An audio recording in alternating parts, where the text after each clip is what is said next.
Assalamualaikum warahmatullahi wabarakatuh. Selamat pagi dan salam sejahtera bagi kita semua.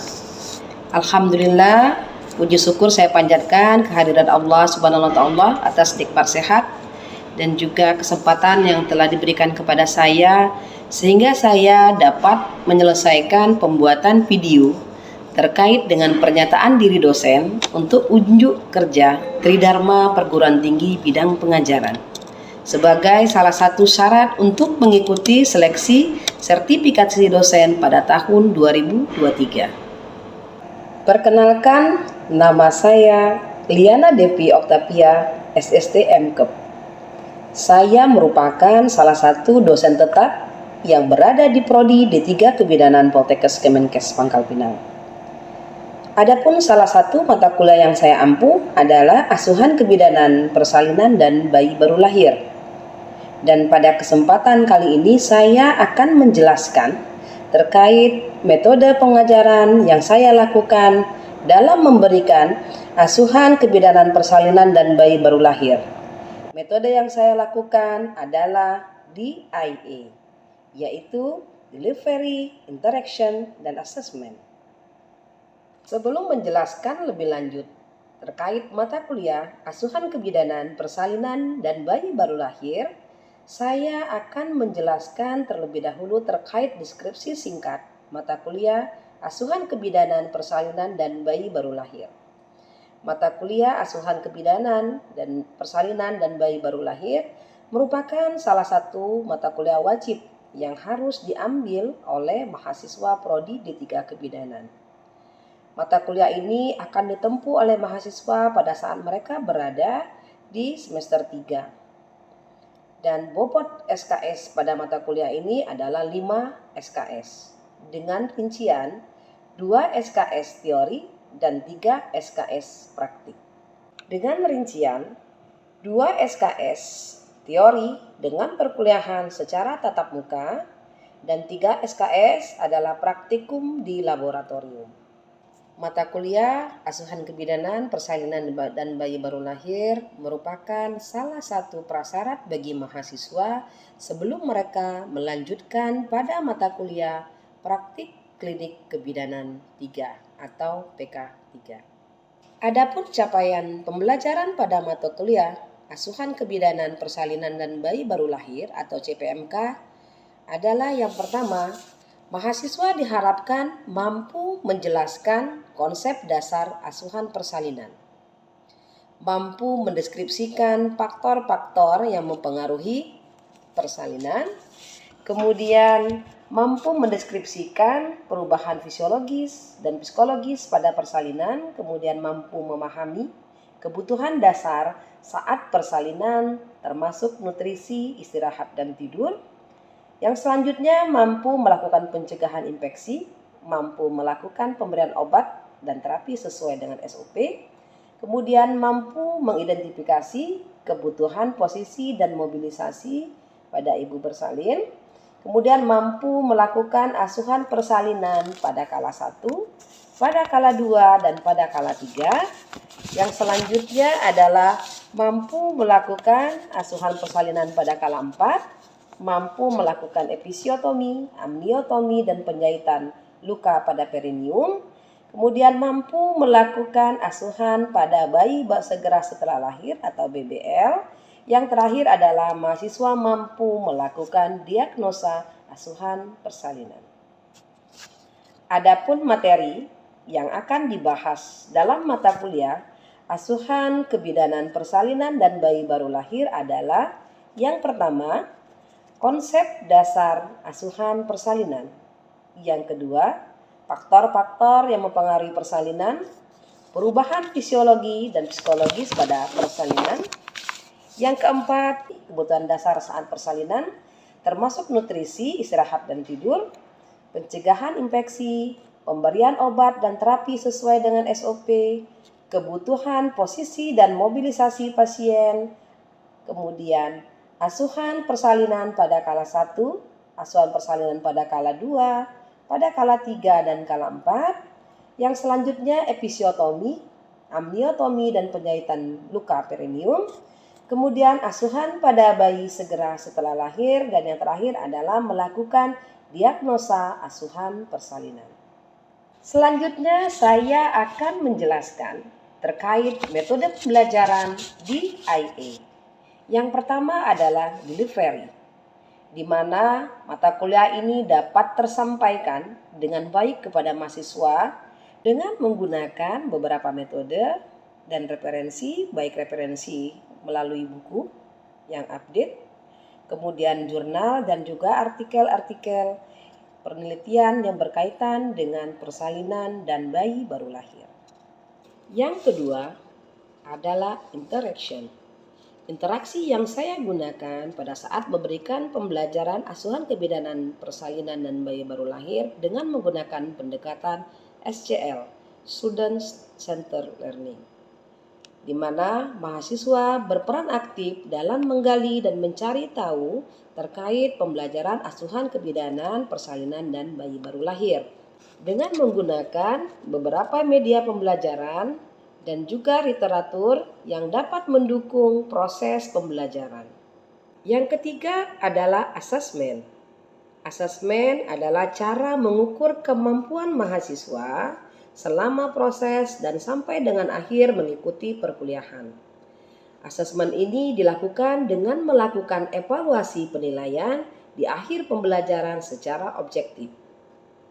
Pada awal perkuliahan, saya akan menjelaskan terkait bobot penilaian, reward, dan punishment. Dalam mengikuti mata kuliah asuhan kebidanan persalinan dan bayi baru lahir, ada 5 bobot atau 5 ranah yang kita lakukan penilaian.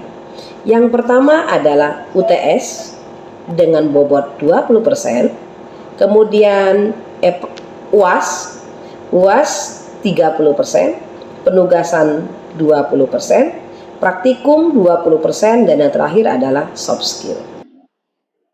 Assalamualaikum warahmatullahi wabarakatuh. Waalaikumsalam warahmatullahi wabarakatuh. Oke, luar biasa sekali. Bagaimana kabarnya hari ini anak-anak? Alhamdulillah baik. Alhamdulillah baik ya. Baiklah, sesuai dengan jadwal yang sudah dibagikan, bahwasanya hari ini kita akan masuk mata kuliah asuhan kebidanan persalinan dan bayi baru lahir. Ini adalah pertemuan kedua. Semuanya hadir hari ini? Hadir. Sudah siap menerima materi kita pada pagi hari ini? Siap. Oke, baik ya. Sebelum saya memasuki materi kita pada pagi hari ini, karena ini adalah pertemuan kedua, saya mau merecall kembali, merefresh kembali apa yang sudah saya sampaikan minggu yang lalu. Minggu yang lalu kita belajar tentang konsep dasar persalinan. Nah, siapa yang kira-kira masih ingat apa itu persalinan? Silakan. Oke, yang di sebelah kanan saya, sebutkan namanya, siapa nak? Baik, perkenalkan saya Firza Auliani. Oke, baik Firza. Silakan Firza. Baik, suatu proses fisiologi pada kehamilan cukup bulan yaitu 37 sampai 42 bulan minggu. Pada wanita untuk melahirkan bayinya yang diawali dengan kontraksi uterus yang teratur dan memuncak pada saat pengeluaran bayi sampai dengan pengeluaran plasenta dan selanjutnya. Oke, baik, terima kasih. Kemudian setelah kita belajar tentang definisi, minggu yang lalu kita membahas tentang apa lagi? Jenis-jenis persalinan. Jenis-jenis persalinan. Ada yang masih ingat jenis-jenis persalinan apa saja? Oke, silakan Jessica ya. Silakan Jessica. Jenis persalinan ada 3. Yang pertama persalinan spontan, yaitu persalinan berlangsung dengan kekuatan ibu sendiri melalui jalan lahir ibu tersebut. Yang kedua persalinan buatan, yaitu persalinan dibantu dengan tenaga dari luar, misalnya ekstraksi forceps atau dilakukan operasi seksio sesar. Yang ketiga persalinan anjuran, yaitu persalinan yang tidak dimulai dengan sendirinya tetapi baru berlangsungnya setelah pemecahan ketuban, pemberian pitosin atau prostaglandin. Oke, baik, terima kasih. Jadi ya, kemarin kita membahas tentang konsep dasar, mulai dari definisi persalinan, kemudian faktor sebab-sebab mulanya persalinan, jenis-jenis persalinan, ya, kala-kala dalam persalinan. Nah, untuk pertemuan kedua, kita akan membahas tentang, sama-sama kita lihat slide. Nah, hari ini kita akan membahas tentang faktor-faktor yang mempengaruhi persalinan. Oke, nah, kita lihat faktor apa saja sih yang mempengaruhi persalinan.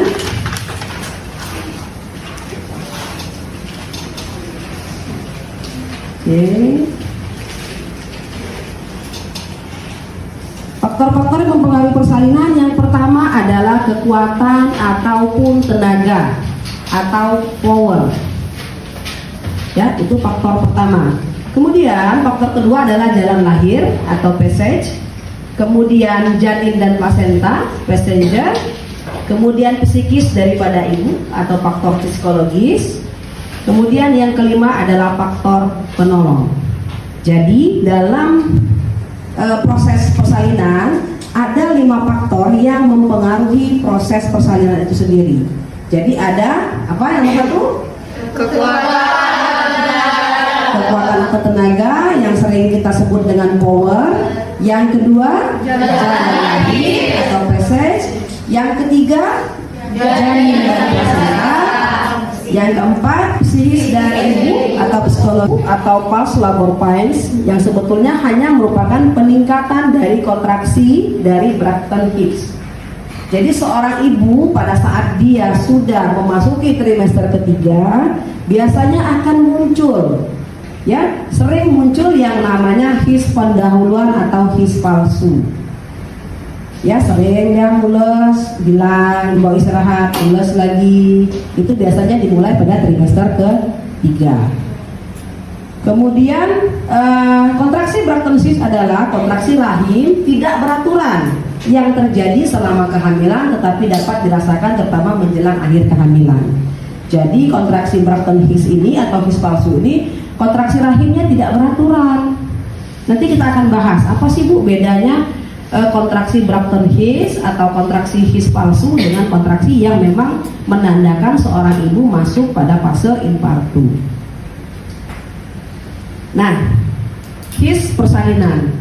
Hicks persalinan merupakan suatu kontraksi dari otot-otot rahim yang fisiologis. Jadi selama proses persalinan, ya, terutama pada trimester 1, terutama pada trimester ketiga menjelang persalinan akan muncul 2 kontraksi. Ini kita bicara fisiologis, ya. Akan muncul 2 kontraksi. Yang pertama adalah kontraksi Braxton Hicks atau Hicks palsu, kemudian Hicks persalinan itu sendiri. Nah, bedanya kalau dia kontraksi palsu atau Braxton Hicks, dia tidak beraturan. Di bawah istirahat dia akan hilang. Kemudian tidak menimbulkan terjadinya pembukaan serviks. Itu Braxton Hicks. Tapi kalau Hicks persalinan merupakan suatu kontraksi dari otot-otot rahim yang fisiologis yang berlangsung terus-menerus, semakin lama semakin sering, teratur, dan yang paling penting akan menyebabkan terjadinya pembukaan. Ya, itu perbedaannya. Oke, kita lanjut. Nah, sini kita masih membahas tentang Hicks palsu tadi atau Hicks pendahuluan. Kita lihat, jadi kalian sebagai seorang bidan harus bisa membedakan pada saat nanti pasien datang ke kalian dengan keluhan mules, sakit perut, ya, kalian harus bisa membedakan kira-kira ibunya ini memang Hicks mau melahirkan atau hanya Hicks palsu. Kita lihat di sini apa saja yang menjadi ciri daripada Braxton Hicks atau Hicks palsu. Kita lihat yang pertama, nyeri. Nyeri hanya terasa di perut bagian bawah saja, tidak teratur, ya. Lama Hicks-nya pendek, tidak bertambah kuat dengan majunya waktu atau semakin bertambahnya waktu, tidak semakin sering. Kemudian jika ibu hamil berjalan ketika HIS berlangsung, HIS tidak bertambah kuat, malah sering berkurang. Tidak ada pengaruh pada pendataran dan pembukaan sereptik. Oke, bisa dipahami? Bisa. Ya, jadi terjadi perubahan pada serpik yaitu menipis dan membuka. Nah, sini kita sama-sama lihat ya anatomi daripada uterus itu sendiri.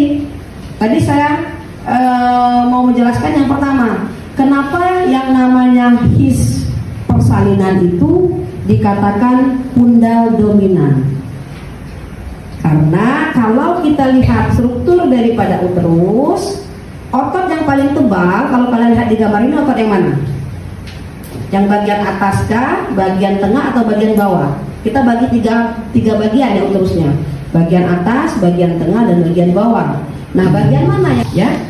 Kemudian kalau kita lihat di sini, bagian-bagiannya daerah atas fundus, kemudian bagian tengahnya adalah uterus itu sendiri, kemudian di sini ada serviks dan di sini ada vagina. Pada saat terjadinya HIS persalinan akan terjadi pemendekan daripada kanalis cervicalis. Nah, ini kanalis cervicalis. Ya, kanalis cervicalisnya akan memendek, kemudian baru terjadi pendataran atau pembukaan. Semakin sering HIS-nya, maka semakin akan merangsang untuk terjadinya pemendekan dan pembukaan daripada serviks. Oke, baik, sampai di sini ada yang mungkin mau bertanya terkait beberapa slide yang sudah saya jelaskan? Ada yang mau nanya? Silakan. Oke, baik, siapa namanya? Sebutkan namanya. Perkenalkan, nama saya Felcia Paninda. Oke. Ingin bertanya, apakah nyeri haid sama dengan HIS palsu atau BRCA HIS? Oke, baik. Ada lagi? Ya, oke.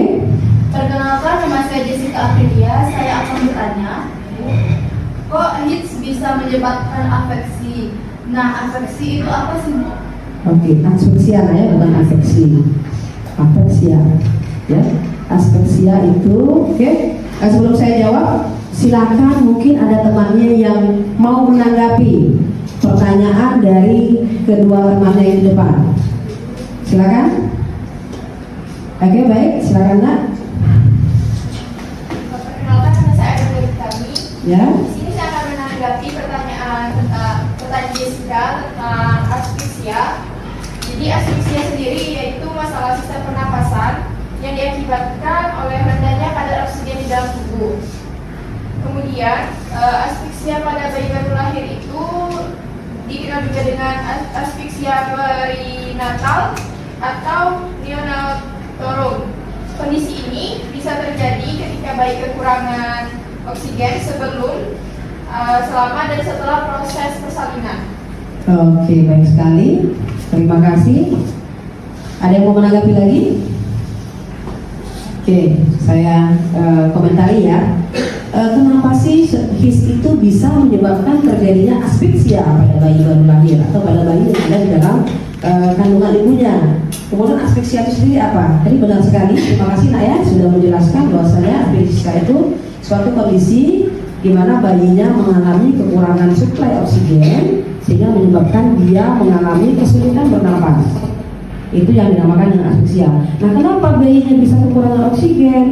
Karena disebabkan oleh terjadinya HIS yang terus-menerus pada ibu tadi. Jadi ada tiga ya, ada tiga kelainan-kelainan HIS. Nah, kelainan HIS inersia uteri, tetania uteri, inkoordinasi otot rahim. Nah, kondisi-kondisi ini yang bisa menyebabkan atau menjadi faktor pencering. Jadi sama kayak kita, kalau kita tutup hidung kita, lama-lama kan menggap-menggap juga kita. Akhirnya bayi pada saat lahir dia mengarah. Kalau dia HIS itu cirinya seperti apa? Dia dimulai dari mana kontraksinya? Kalau dia nyeri atau sakit perut pada saat haid itu terjadi kram pada daerah, biasanya di daerah bagian bawah perut kan. Nah, kalau dia HIS nanti akan kita lihat dari mana titik mulainya nyeri yang dikatakan nyeri HIS itu sendiri. Oke ya, kita lanjut.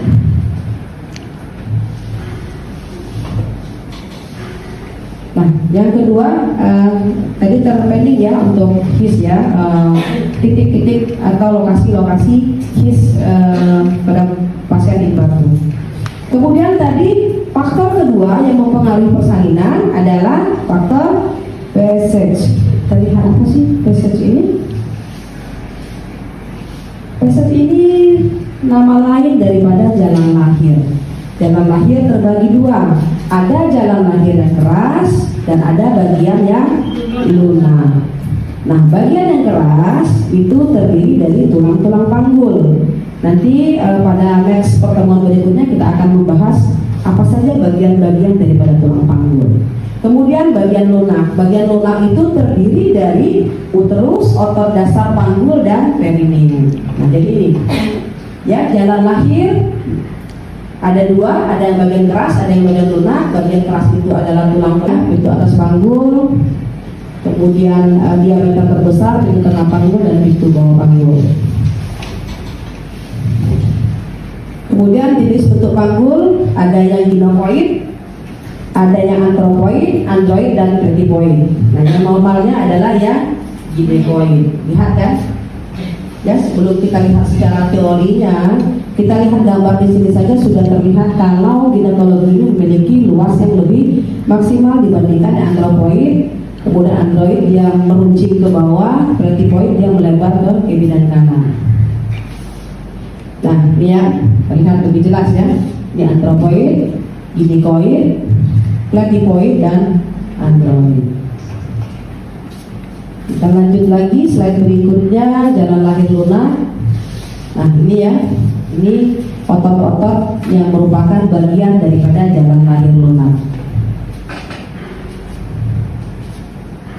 Nah, uterus itu sendiri terbagi dari segmen atas uterus, segmen bawah uterus, dan serviks uteri. Nah, jadi segmen atas, ya namanya segmen atas itu ada di atas ya. Segmen bawah rahim. Jadi pada saat terjadinya proses persalinan, yang memegang peranan penting, yang aktif itu adalah segmen